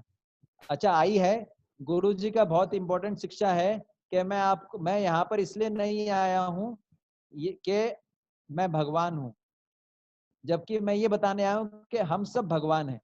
आप भी भगवान हो, आप भी भगवान हो, आप सब भगवान हो, हम सब भगवान हैं। केवल मैं ही भगवान नहीं हूँ, हम सब भगवान हैं। हमको ये पता नहीं था, लेकिन जब हम ज्ञान के कारण अपना स्तर को उठाएंगे, हमको रियलाइजेशन आएगा, तो हम ये समझ पाएंगे कि हम भगवान ही हैं, हम भगवान से अलग नहीं। हम ही भगवान हैं, हम सब भगवान हैं। क्या लगता है? नहीं ऐसे होना, गुरु को गुरु मानना चाहिए? नहीं मानना चाहिए नहीं प्रभु। और हम कोई तो बोल? हम तो सर्वेंट है भगवान का, लेकिन हम भगवान नहीं है। गुड।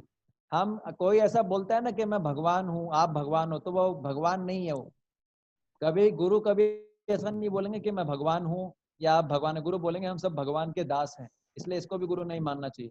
अब ये है, गुरु बोलते हैं भगवान के बिहाफ पे, भगवान से लोगों को प्रेम करना सिखाते हैं। समझ गए? वो सभी धर्मों का समान रूप से रिस्पेक्ट करते हैं, जैसे जीसस का भी रिस्पेक्ट करते हैं, मोहम्मद का भी, गुरु नानक का भी, ठीक है ना। सभी धर्मों का सम्मान करते हैं। तो ऐसे व्यक्ति को गुरु मानना चाहिए कि नहीं मानना चाहिए? मानना चाहिए प्रभु जी। मानना चाहिए। और तो ऐसे व्यक्ति हैं। रितेश जी क्या बोल रहे थे आप? जी हाँ, मानना चाहिए प्रभु जी। हाँ, तो हम देखते हैं शिला प्रभुपाद जी के आचरण से। शिला प्रभुपाद जी बोलते थे, इस्कॉन के जो फाउंडर हैं एसी भक्ति वेदांत स्वामी प्रभुपाद, वो बोलते थे जीसस भी हमारे गुरु हैं। क्यों? क्योंकि गुरु वही होता है जो भगवान से प्रेम करना सिखाता है। तो जीसस जो है, उनको भी वो बोलते थे जीसस इज आल्सो आवर गुरु। और गुरु नानक के लिए भी गुरु नानक जो है वास्तव में वैष्णविज्म, सिखिज्म जो है वो वैष्णविज्म ही है एक तरीके से। तो असली गुरु होगा वो सभी पंथों को रिस्पेक्ट देगा, ठीक है ना। जैसे जीसस क्राइस्ट को भी रिस्पेक्ट देगा, मोहम्मद को भी देगा, ठीक है। ये अब के है गुरु जी जो होते हैं। अच्छा, एक इम्पॉर्टेंट जो है इससे रिलेटेड एक चीज थी, एक मिनट। यस,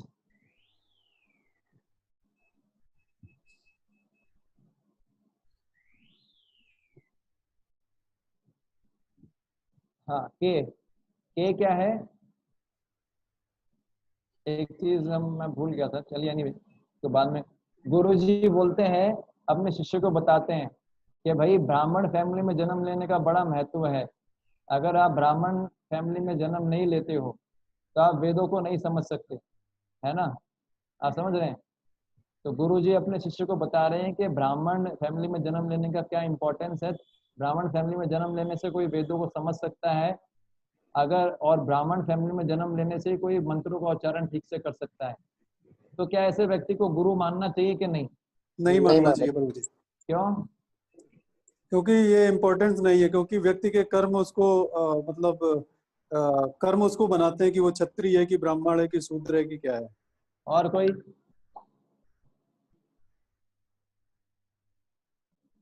ऐसे व्यक्ति को भगवान गुरु नहीं मानना चाहिए, इसका कारण क्या है? क्योंकि गुरु किसी ऐसा नहीं कि गुरु ब्राह्मण फैमिली से ही होगा, जरूरी नहीं है। गुरु किसी भी फैमिली से हो सकता है। तो यहाँ पर गुरु जी क्या बोल रहे हैं, शिष्य को बता रहे हैं कि भैया जो ब्राह्मण फैमिली में जन्म लिया है वही मंत्रों को उच्चारण कर सकता है, उसी को अधिकार है, वही शास्त्र समझ सकता है, उसी को अधिकार है। गुरु जी ऐसा अपने शिष्यों को सिखा रहे हैं। आप समझ पा रहे हैं? इसका मतलब क्या है? कोई ब्राह्मण फैमिली में जन्म लिया है तो वही गुरु बन सकता है, ऐसा बोल रहे हैं। लेकिन ऐसा नहीं है। तो जो है एक श्लोक जो आता है चैतन्य चरितामृत में, और ये चैतन्य महाप्रभु ने बोला था। किसको बोला था? रामानंद राय को। तो एक मिनट में वो श्लोक निकाल रहा हूं, आप मेरे पीछे पीछे फिर रिसाइट कर सकते हैं। इसमें गुरु गुरु किसको बोलते हैं वो बताया गया। एक मिनट। हाँ,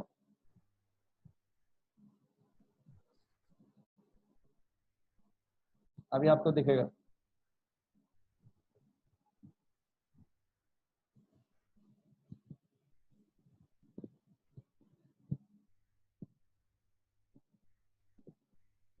दिख रहा है आप सभी को? तो मेरे पीछे पीछे दोहरा सकते हैं। किबा विप्र किबा न्यासी शूद्र के ने नाय, किबा विप्र किबा न्यासी शूद्र के निर्णय, यही कृष्ण तत्ववेता से ही गुरु है। यही कृष्ण तत्ववेता से ही गुरु है। यहाँ पर बताया गया है, कोई ब्राह्मण है, कोई सन्यासी है, कोई शूद्र है, इससे फर्क नहीं पड़ता। ये चैतन्य चरितामृत नाम से वैदिक ग्रंथ है, जिसमें बताया गया है कि अगर कोई ब्राह्मण है, सन्यासी है, शूद्र है, इससे फर्क नहीं पड़ता। वो गुरु कब माना जाएगा? जब वो भगवान कृष्ण के विज्ञान को जानता है, उसको गुरु तभी मानना चाहिए। तो एक इम्पोर्टेंट सिद्धांत है, कोई ब्राह्मण फैमिली में जन्म लिया है, कोई सन्यासी है, वही गुरु हो, ये जरूरी नहीं है। गुरु किसी भी फैमिली से आ सकता है, शूद्र फैमिली से भी आ सकता है। पॉइंट ये है, गुरु उसी को बोलेंगे जिसको भगवान कृष्ण का ज्ञान होता है, उसी को गुरु बोलते हैं। जिसको भगवान कृष्ण का पूरी तरीके से ज्ञान होता है, उसी को गुरु बोला जाता है। तो ये एक पॉइंट था। और ऐसे उदाहरण आते हैं। चैतन्य महाप्रभु, जो भगवान कृष्ण जो स्वयं आए थे भक्त के रूप में, चैतन्य महाप्रभु जो है आज से लगभग 500-525 साल लगभग उसके आसपास आए थे बंगाल के अंदर। और उन्होंने जो है, उनका ये चर्चा होता है, एक बार उनके जो है पार्षद थे रामानंद राय। तो ये जो रामानंद राय थे, ये कौन थे? ये रामानंद राय शूद्र परिवार में जन्मे थे, लेकिन ये मद्रास के गवर्नर थे उस समय। तो ये रामानंद राय थे, ये गवर्नर थे मद्रास के, और ये गोदावरी नदी के तट पे स्नान करने के लिए आए। आप समझ गए? तो उस समय चैतन्य महाप्रभु इनसे मिले और उन्होंने उनका बड़ा गुणगान किया। क्योंकि रामानंद राय भले ही शूद्र परिवार में जन्मे थे, लेकिन भगवान कृष्ण के बारे में उनको सब कुछ पता था, इसलिए जो है उनको गुरु माना। आप समझ गए? चैतन्य महाप्रभु ने उनको क्या बोला? उनको तब ये श्लोक बोला था, किबा विप्र किबा न्यासी। मतलब और जिसको भी कृष्ण भगवान के बारे में ज्ञान है, उसी को गुरु बोला जाएगा। दूसरा उदाहरण आता है कांचीपुरम, साउथ के अंदर कांचीपुरम है। वहां पर एक बहुत बड़े भक्त हुए थे, उनका नाम था कांचीपूर्ण। ये वरदराज, भगवान विष्णु का एक नाम है वरदराज, वरदान देने वालों में श्रेष्ठ। तो वरदराज जो थे, ये जो है इनके सेवक थे कांचीपूर्ण इनको जो है पंखा जलाते थे, चवर जलाते थे। और जो है डायरेक्टली कांचीपूर्ण इतने शुद्ध भक्त थे, इतने हाई लेवल के भक्त थे कि जो भगवान वरदराज थे उनसे डायरेक्टली बात करते थे। आप समझ गए? लेकिन फिर भी जो है वो शूद्र परिवार में जन्मे थे, लेकिन उनको भी रामानुजाचार्य जो थे उन्होंने गुरु माना था, गुरु के समान मानते थे। आप समझ रहे हैं? तो ऐसा नहीं है कि कोई नीचे के परिवार में जन्मा हो तो उसको गुरु नहीं मान सकते, ये गलत है। अगर कोई कृष्ण के ज्ञान को जानता है उसको गुरु मानना चाहिए, किसी भी परिवार में जन्मा हो उससे फर्क नहीं पड़ता। ठीक है, तो ये जो है हमने चर्चा किया 3 पॉइंट। अब जो है हम ये डिस्कस करेंगे, ये तो समझ में आया कि असली गुरु नकली गुरु में डिफरेंस क्या है, ये हमने डिस्कस किया, लेकिन वास्तव में असली गुरु के क्वालिटीज क्या है ये डिस्कस करना है। ठीक है ना? तो ये हम डिस्कस करेंगे कि असली गुरु किसको बोल सकते हैं, जेन्युइन गुरु। असली गुरु के क्या क्या लक्षण होते हैं, कैसे पता लगाएंगे। जैसे आपको सोना लेना है और दुकान पे जाना है, तो सोना लेने के लिए दुकान पे जाएंगे तो पहले थोड़ा आइडिया तो होना चाहिए कि असली सोने की पहचान क्या होती है, तभी तो असली सोना ले पाएंगे। उसी प्रकार से असली गुरु के बारे में जानकारी होनी चाहिए। तो ये कुछ लक्षण हम डिस्कस करेंगे। पहला जो है असली गुरु की पहचान क्या है। असली गुरु जो होता है वो केवल भगवान के बारे में बोलेगा, ये नहीं बोलेगा कि कैसे इस भौतिक जगत के अंदर भोग किया जाए, कैसे और सुविधा से जगत में रहा जाए। असली गुरु हमेशा यही बोलता है कि कैसे भगवत धाम को जा सकते हैं, कैसे भगवान कृष्ण से जुड़ सकते हैं, केवल भगवान के बारे में बोलता है। यह नहीं बोलता कि कैसे इस जगत में जो है सुख पूर्वक जिया जाए और ज्यादा से ज्यादा आनंद पूर्वक रहा जाए इस जगत में। आप समझ पा रहे हैं? वास्तव में देखा जाए तो साधु की एक परिभाषा होती है। साधु मतलब वही जो हमको इस भौतिक जगत से आध्यात्मिक जगत में भेजता है। साधु मतलब जो हमको इस भौतिक जगत से आध्यात्मिक जगत में जाने के लिए हेल्प करता है। हम जैसे हमने डिस्कस किया था जीओएसडी में कि हम लोग यहाँ को बिलोंग नहीं करते, हम लोग आध्यात्मिक जगत से आए हैं, हम लोग भौतिक जगत के वासी नहीं है। तो असली गुरु क्या करते हैं, हमको आध्यात्मिक भौतिक जगत से आध्यात्मिक जगत में लेके जाते हैं। ठीक है, तो ये श्लोक आप मेरे पीछे पीछे बोल सकते हैं। ये फेमस श्लोक है, असतो मा सद्गमय, बोलिए। असतो मा सद्गमय, तमसो मा ज्योतिर्गमय, तमसो मा ज्योतिर्गमय, मृत्युर्माम अमृतगमय, मृत्युर्माम् अमृतं गमय। ओम शांतिर शांति शांति। ओम शांति शांति शांति। तो ये श्लोक बोलता है, क्या बोलता है, असतो माँ सत्यगमय, मतलब जो है असत्य है, जो असत मतलब जो सत्य नहीं है उससे ऐसी जगह लेके जाओ तो सत्य है। अंधकार से प्रकाश की तरफ जाना, मृत्यु से अमृत जीवन की तरफ जाना। तो ये असली गुरु जो होते हैं हमको भौतिक जगत को अंधकार रूपी बताया गया है और वो हमको आध्यात्मिक जगत में लेके जाते हैं जो प्रकाश से युक्त है। तो असली ये बताता है कि असली गुरु हमको अज्ञान से ज्ञान में लेके जाते हैं। इस भौतिक जगत को मृत्यु का घर बताया गया है, लेकिन आध्यात्मिक जगत को क्या बताया गया है, वहां पर कोई मरता नहीं है, वहां मृत्यु नहीं होता। तो गुरु हमको कहाँ से कहाँ लेके जाते हैं, भौतिक जगत से आध्यात्मिक जगत। तो ऐसे बहुत सारे लोग मिलेंगे आपको कलयुग में जो गुरु का रोल प्ले करते हैं, जिन्होंने लाल कपड़े भी पहने होंगे, लेकिन वो आध्यात्मिकता का शुद्ध ज्ञान नहीं देते। या तो वो पॉलिटिक्स सिखा रहे होंगे या योगा सिखा रहे होंगे, उनको गुरु नहीं मान सकते, क्योंकि असली गुरु जो है वो यही बताता है कैसे भगवान के धाम जाया जाए, शुद्ध रूप से शिक्षा देता है, ना कि ये बताता है कैसे इस जगत में जो है बड़े आराम से रहा जाए, कंफर्टेबली रहा जाए, इस जगत में ज्यादा से ज्यादा प्रगति की जाए, ज्यादा से ज्यादा भोग किया जाए, ये कभी नहीं बताएंगे। ठीक है ना? तो पॉइंट आता है, श्रीमद् भागवतम में आता है, श्रीमद् भागवतम एक ग्रंथ है, वैदिक शास्त्र है, उसके अंदर एक कपिल भगवान हुए हैं। जो कपिल भगवान हुए हैं, कपिल भगवान की जो माँ थी देवहूति, देवहूति जी, तो देवहूति जी बोलती हैं कि जो असली आध्यात्मिक गुरु होता है वो किस समान होता है, वो हमारे जो है आध्यात्मिक आँख के समान होता है। तो गुरु क्या करते हैं, हमको ज्ञान का प्रकाश देते हैं जिससे हम चीजों को ठीक ठीक देख पाते हैं। तो गुरु हमको क्या देते हैं, आध्यात्मिक आँख देते हैं। जैसे भगवान श्री कृष्ण ने अर्जुन को विराट रूप दिखाने के लिए दिव्य दृष्टि दिया था, वैसे ही गुरु हमको ज्ञान का प्रकाश देते हैं, आध्यात्मिक ज्ञान देते हैं जिसके द्वारा इस जगत को हम नई दृष्टि से देख पाते हैं, है ना? तो ये गुरु का एक जो है कर्तव्य होता है। इसको क्या बोलते हैं, आध्यात्मिक दृष्टि को बोलते हैं प्रेम चक्षु। प्रेम चक्षु। तो गुरु हमको सिखाते हैं कैसे भगवान से प्रेम किया जाए, और अगर हमने भगवान से प्रेम करना सीख लिया तो हम सभी व्यक्तियों से प्रेम कर सकते हैं। अभी तो हमको अनेक अनेक व्यक्तियों से ईर्ष्या होता है, नफरत होता है, काम वासना आता है। इस सब का कारण क्या है? क्योंकि हम भगवान से प्रेम नहीं करते। यदि हम भगवान से प्रेम करेंगे तो सभी से प्रेम करेंगे। एक मिनट, ठीक।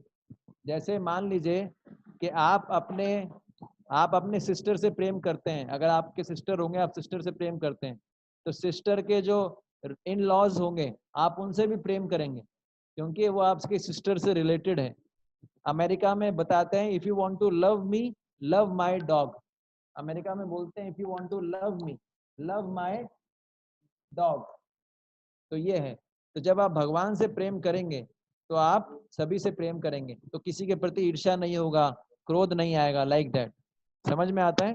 तो ये गुरु का पहला लक्षण है कि गुरु केवल भगवान के बारे में ही बोलता है, ये नहीं बताता, उल्टा नहीं बोलता कैसे इस जीवन को और अच्छे से, इस जगत को भोग किया जाए, इस जगत को और जो है, इस जगत में जाके कैसे ज्यादा से ज्यादा जो है प्रोग्रेस किया जाए, ये कभी नहीं बताएगा, क्योंकि दोनों उल्टा है।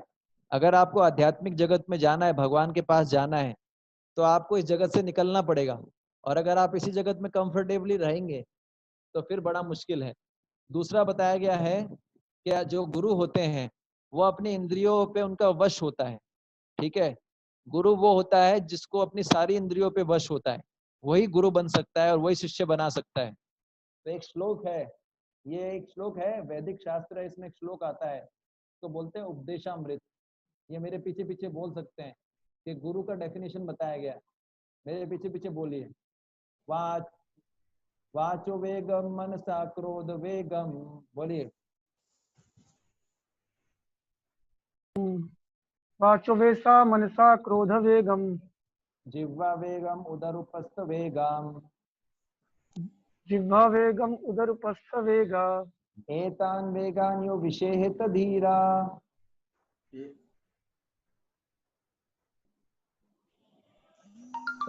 एतान वेगान यो विषेहित धीरा, सर्वामपि माम पृथ्वी स शिष्यात्। तो इसमें बताया गया श्लोक के अंदर कि वो जो व्यक्ति वाचो अपनी वाणी को कंट्रोल में कर सकता है, मन को कंट्रोल में कर सकता है, गुस्से को काबू कर सकता है, अपने जीव को वश में कर सकता है, अपने पेट को वश में रख सकता है, अपने जनेंद्रियों को वश में रख सकता है, वही शिष्य बना सकता है। तो असली गुरु वो होता है जिसकी इंद्रियों पे उसका शासन होता है, जो इंद्रियों को कंट्रोल में करके रखता है। और ऐसे व्यक्ति को बोलते हैं गोस्वामी। आजकल तो हर कोई गोस्वामी नाम लगा लेता है, लेकिन गोस्वामी का मतलब वो जो अपनी इंद्रियों को वश में करके रख सकता है। और जो अपनी इंद्रियों को वश में नहीं कर सकता उसको बोलते हैं गौदास। क्या बोलते हैं? गोदास। गौ मतलब इंद्रियां, और स्वामी मतलब मालिक, दास मतलब इंद्रियों का गुलाम।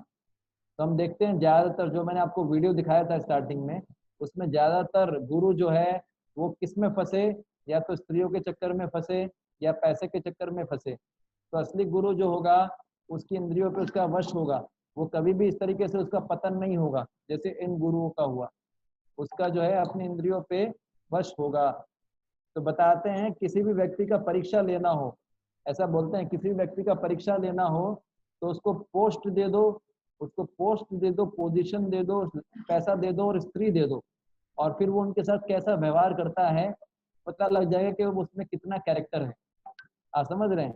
तो पोस्ट, पोजीशन और वुमेन, ये तीन चीजें हैं, इनको कैसे हैंडल करता है उसी के साथ डिपेंड करता है कि असली गुरु है नकली गुरु। जैसे हम शिला प्रभुपाद जी को देखेंगे, शिला प्रभुपाद जी अमेरिका गए, उनके पास भी बहुत पैसा आया, उनको लोग इतना सम्मान किए, है ना। बहुत सारे अमेरिकन युवा युवतियां उनसे जुड़े, कई बहुत सारे जो है युवतियां उनसे जुड़ी थी, लेकिन प्रभुपाद जी का कभी जो है, कभी भी उनके मन में बुरे विचार नहीं आए, कभी किसी का उन्होंने किसी का शोषण नहीं किया। तो प्रभुपाद जी स्टेबल थे, उनके इंद्रियों पर उनका नियंत्रण था, इसलिए भगवान कृष्ण ने उनको इतना आशीर्वाद दिया, इतने लोगों को जोड़ा उनसे।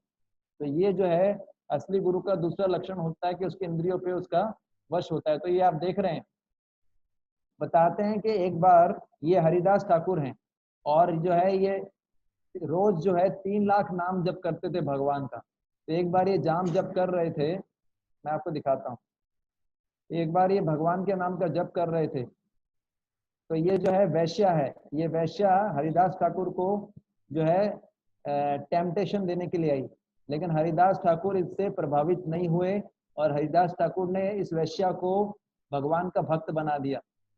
तो असली गुरु जो होगा वो कभी भी जो है स्त्री से पैसे से प्रभावित नहीं होगा।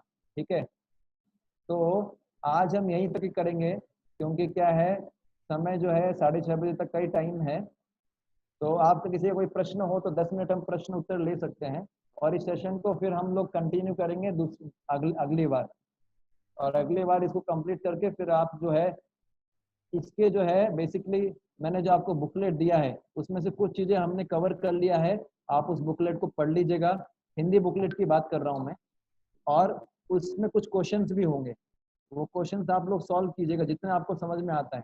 फिर अगली बार हम डिस्कस कर लेंगे और इस चैप्टर को भी खत्म कर लेंगे। ठीक है, तो आपको किसी का कोई प्रश्न हो आप पूछ सकते हैं।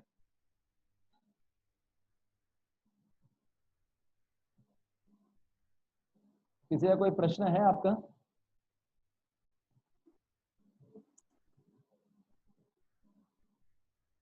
हरे कृष्णा। किसी का कोई क्वेश्चन अभी तक जो हमने पढ़ा, किसी का कोई प्रश्न है? नहीं प्रभु जी।